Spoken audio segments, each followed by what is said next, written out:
Good evening, Trump's family. Welcome back to my channel. Have a good night, everyone, and God bless you. Alright, the following is a collection of news from Patriots. Let's get into the news this late Monday night. And what we have here is course Chuck Schumer, the anti-free speech, himself out there calling for Tucker Carlson to be silenced by Fox News because of his repeated of the big lie. That's right. Talking about the 2020 he wants him to stop talking about it. Quit talking about Tucker Carlson, basically what Chuck Schumer was saying, because he does not want the American people to continue to speak about something that Democrats were more than free to talk about prior to 2020. That's right, because the whole Democrat Party had always made business about talking about how elections were handled. Whenever they lost, it was always unfair or stacked against them, or whatever other adjective you want to add in there. That's how they viewed elections, and what we have here, of course, Chuck Schumer once again having the media silence because he doesn't like what they have to talk about. Let's go ahead, dive into what we have here.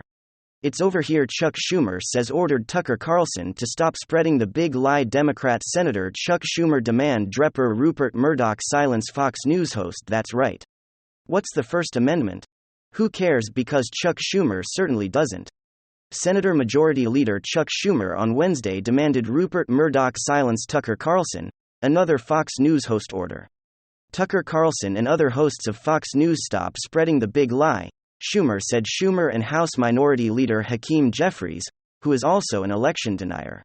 All you have to do is go through his tweets and check it out when he described the 2016 election to be Schumer and House Minority Leader Hakeem Jeffries sent Rupert Murdoch a letter demanding he sends her Fox News hosts, as noted in your deposition recently. Yes, released yesterday.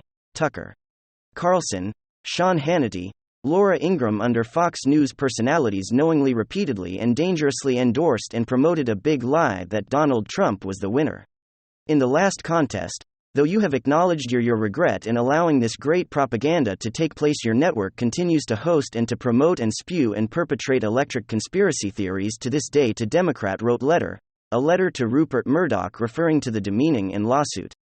Well, Democrats had been complaining about elections since the beginning of elections whenever they didn't win. Of course, it was not going their way. They wanted to silence and question and throw it all out the window.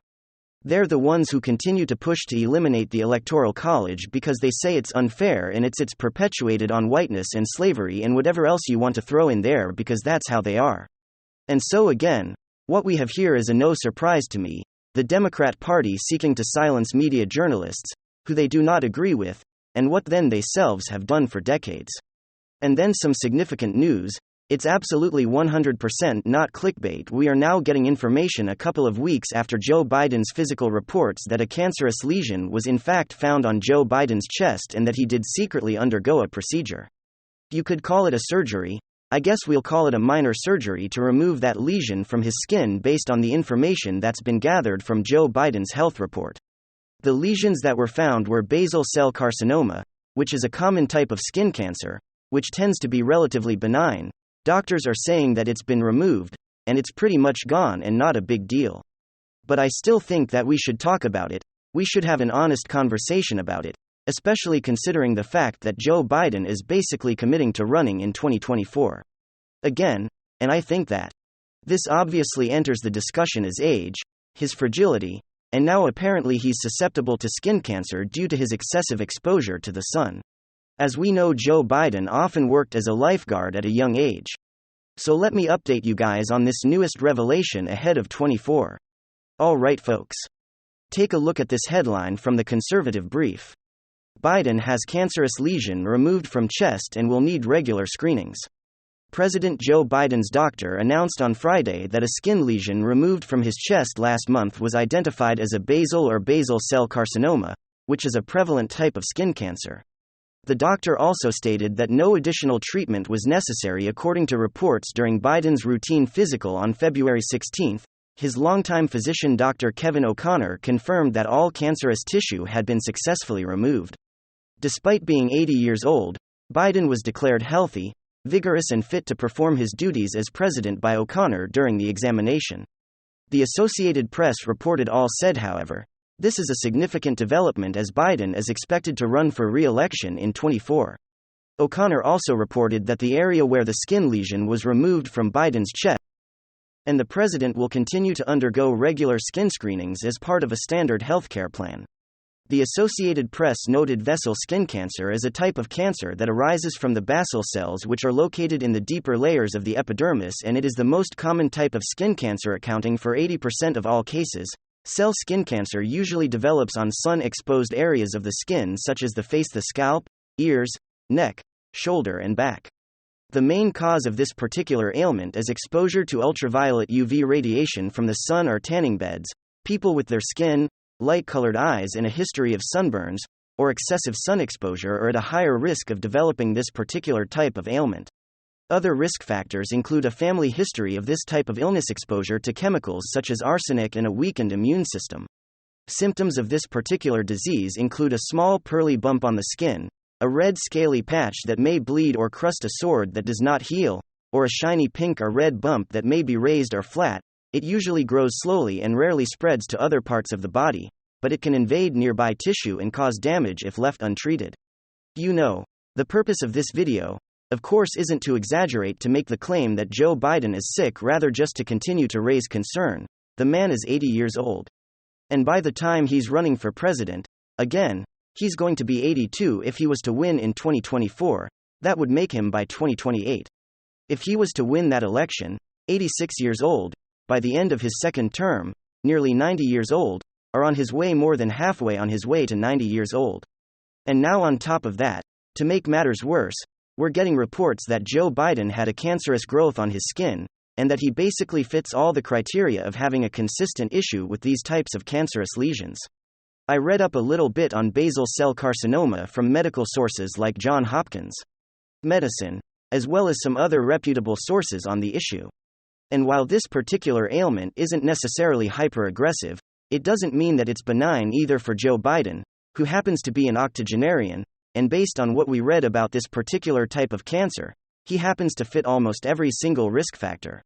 It's major cause for concern. Joe keeps getting asked if he's gonna run again for president, and he's claiming that he will. Let me ask you the question everyone is asking: are you running?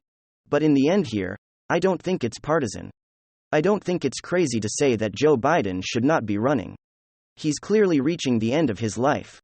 He is not fit for office, and I maintain the exact same stance of the people behind him who continue to claim but he's in good health and promote him as vigorous old man who could do 1,000 frickin' push-ups. Well, I maintain that those people are clearly doing something unethical here. It's very possible if these lesions continue to pop up, and Joe Biden actually, we're also getting reports that his wife, Jill Biden, has had similar lesions removed from her skin as well, if I'm not mistaken, back in January. Let me just double-check to confirm that in January 1st, Lady Jill Biden had 2 basal cell lesions removed from her right eye and chest. In a recent interview with the Associated Press, she mentioned being extra cautious about wearing sunscreen, and particularly during beach visits. Like it's not necessarily the nicest topic of conversation, but Donald Trump is already kind of on the edge, at the limit of what I think is an acceptable age to be deemed fit for office. I mean, clearly, you have to assess different factors. Donald Trump still is significantly younger than Joe Biden, but also he seems more cognitively aware. So it's not as concerning Joe Biden's first term. I mean, the guy was already pushing it. Now he's saying that he wants to run again.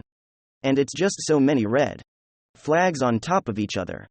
You cannot fulfill the duties of the President of the United States of America if you are not in tip-top shape. You need to be able to work every single day relentlessly. You need to be able to understand all the briefings, all the information, all the bills that are hitting your desk. You need to be healthy, and your future health cannot be in question when it comes to Sleepy Joe. His ability to understand is clearly shot, his ability to operate and speak shot. And now there's possible concerns that he may have an issue with cancerous lesions going forward. The doctor is saying, hey, another look here. The initial spot was removed, and it's finished. Nothing to see here, folks. But based on some medical journals, although it happens mostly in rare cases, it is possible that it spreads to other areas of his body. It's not impossible.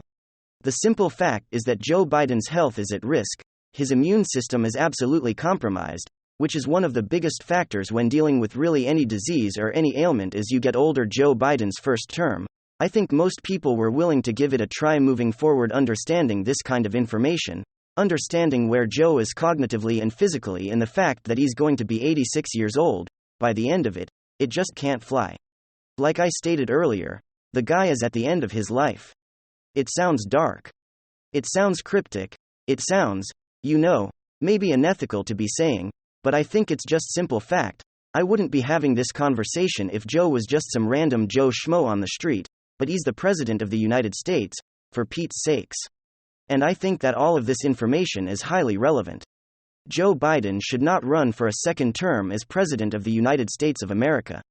And I feel like that's really a non-controversial, almost not up for debate stance. It seems as though even Democrat voters agree. And if they were made aware of this, it's new revelation that, funnily enough, didn't get released with the initial reports got announced rather silently last week. Well, at the end of the week, on Friday, right before the weekend as well, that's usually when you announce the story that you're trying to kill. But if most people were made aware of these details, I think again, it's caused for major concern, and it's highly relevant to the public conversation related to Joe Biden's health and his ability to serve as President of the United States going forward. Ladies and gentlemen, give me your thoughts below. And hit subscribe right now.